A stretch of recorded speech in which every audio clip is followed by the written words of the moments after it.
That night, Rome did not sleep peacefully. The air felt heavy, as if the city itself was holding its breath. Dogs howled without reason. Thunder rolled across a cloudless sky. Somewhere in the darkness, a woman woke from a nightmare, shaking, her heart racing. She had seen her husband, Julius Caesar, lying in her arms, lifeless, his body bleeding from countless wounds. By morning, he would be dead. But that night, Caesar ignored every warning, and Rome would never be the same again. On the evening of March 14, 44 BCE, Julius Caesar returned to his home in Rome after a long day of political meetings. He was tired but satisfied. He had risen higher than any Roman before him.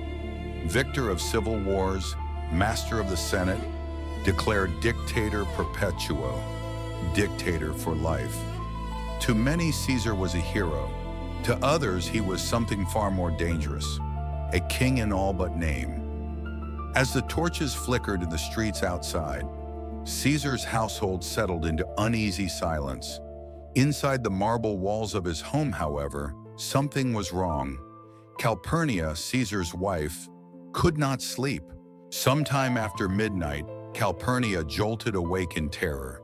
She had dreamed that the roof of their house collapsed and that Caesar lay dying in her arms.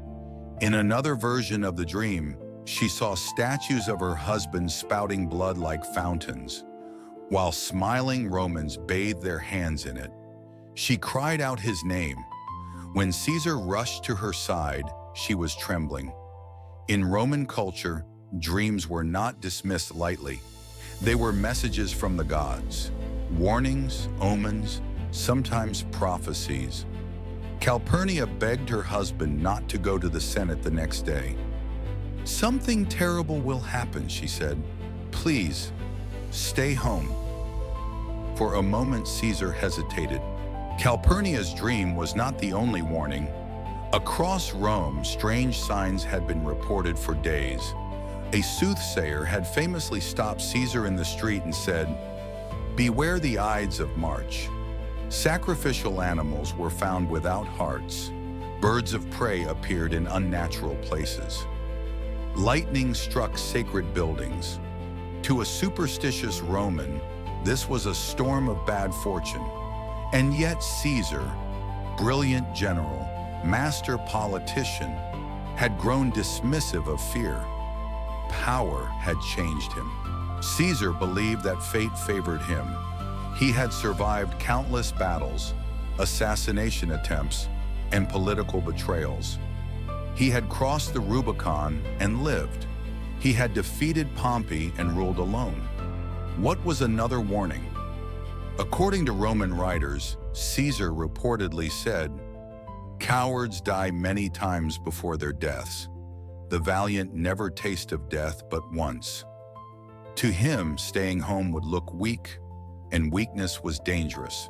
While Caesar debated his fate at home, a group of men waited elsewhere in the city. They were senators, generals, friends, men who had dined with Caesar, men who had fought beside him. Their names would echo through history: Brutus, Cassius, Casca. They told themselves they were saving the Republic. They believed Caesar's power threatened Rome's freedom, that if he lived, the Republic would die. Their plan was simple: kill him in public, kill him together, kill him before he could become king. They sharpened their resolve while Caesar slept. As dawn broke on March 15th, Calpurnia begged Caesar one last time. The skies were dark. Thunder rumbled again. She fell to her knees. "Please," she said, "send word that you are ill. Do not go." For the first time, Caesar agreed. He decided to stay home. But fate was not finished with him yet. A knock echoed through the house. It was Decimus Brutus, one of Caesar's closest allies, and secretly one of the conspirators. With calm confidence, Decimus mocked the idea of omens and dreams. He told Caesar that the Senate might insult him if he failed to appear. Worse, they might interpret his absence as fear. "You are Caesar," Decimus said. "Will you let dreams rule Rome?" The word struck Caesar's pride. Slowly, he changed his mind. Calpurnia watched helplessly as her husband prepared to leave. She did not know that Decimus was leading him to his death. As Caesar walked through the streets toward the Senate, another voice called out. It was the soothsayer. "Beware the Ides of March," he repeated. Caesar smiled. "The Ides have come," he replied. "Yes," said the soothsayer, "but they have not yet passed." Caesar laughed and continued forward. As Caesar climbed the steps of the Senate building, the theater of Pompey, a man pushed through the crowd and handed him a letter. It warned him of the conspiracy. It named names. Caesar took the letter, but never opened it. He was distracted, surrounded, moments away from death. Inside the Senate, Caesar took his seat. Then Casca struck. A blade flashed. Caesar cried out in shock. The others rushed in. Knives fell again and again. 23 wounds in total. At first, Caesar resisted, but then he saw Brutus, his friend, his ally, a man he trusted. According to legend, Caesar whispered, "Et tu, Brute? You too, Brutus?"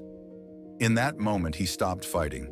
Caesar collapsed at the base of Pompey's statue, ironically the statue of the man he had once defeated.